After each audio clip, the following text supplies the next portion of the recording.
D'abord, pour déblayer les obstacles, il faut commencer par identifier la nature de l'obstacle. Et c'est très important sur le plan humain. Plusieurs groupes ont souligné le manque de prière en couple, le manque d'études de la Bible ensemble. Alors, bien sûr que la prière est importante, ne me faites pas dire ce que je ne dis pas. Mais notre Dieu nous a donné de l'intelligence. Il nous a donné une responsabilité. Et sur le plan humain, il y a des choses qui sont uniquement humaines, qu'il faut connaître, qu'il faut apprendre à connaître et régler à notre niveau à nous. Bien sûr que Dieu intervient, bien sûr que Dieu fait des miracles, bien sûr que toute notre démarche ne peut se faire que sous le regard de Dieu. Mais il nous demande à nous aussi de comprendre et de faire ce qui est de notre ressort à nous. Donc, c'est un peu ce que nous allons faire ce soir, c'est vous aider à identifier la nature de l'obstacle. Qu'est-ce que vous voyez sur cette image? C'est ce qui s'appelle « Quel est leur problème ?» Pas de communication, c'est ce que vous vouliez dire aussi? Et pourquoi n'y a-t-il pas communication? Donc, monsieur, dans son journal, ça pourrait être la télévision. Il rentre du travail, on se met devant la télévision. Et madame, elle est dans son monde à elle, de couture, mais ça peut être autre chose aussi. Et chacun est dans son monde. Et donc, monsieur, surtout, ne pas le déranger. Vous voyez son geste de la main, là. Et madame, elle avait plein de choses à lui dire, mais bon, puisque tu ne peux pas entendre, je reste dans mon coin.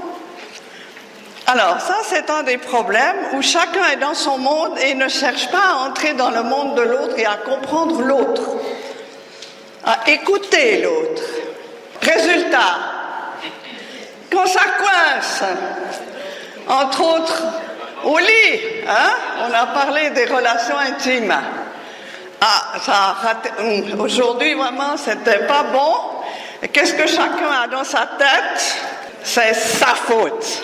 On se met à accuser, et naturellement, c'est jamais ma faute. C'est toujours la faute de l'autre.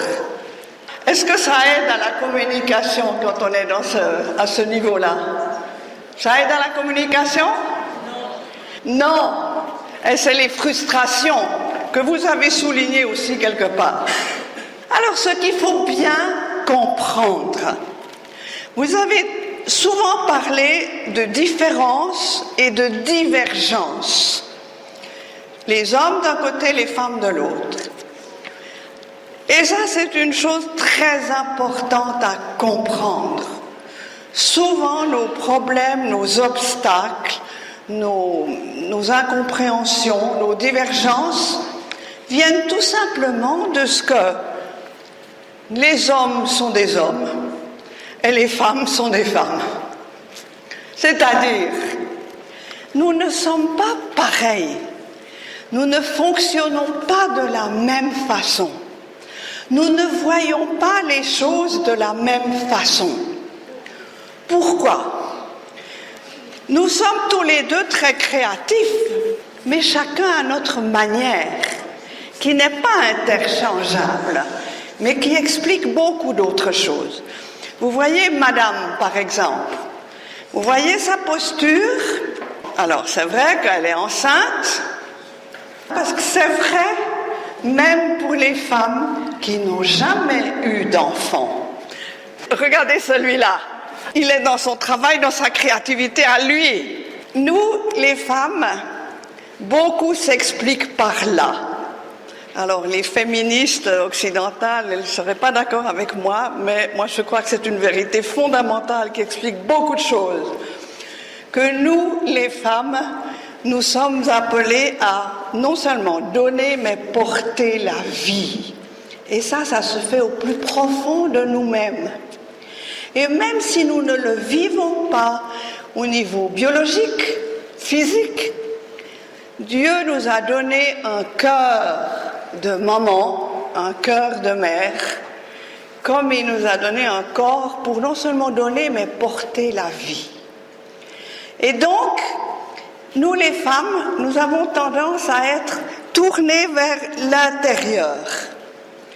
Tout ce qui est de l'ordre de l'intériorité, de la sensibilité, donc des sentiments, ce qui agace des fois beaucoup les messieurs.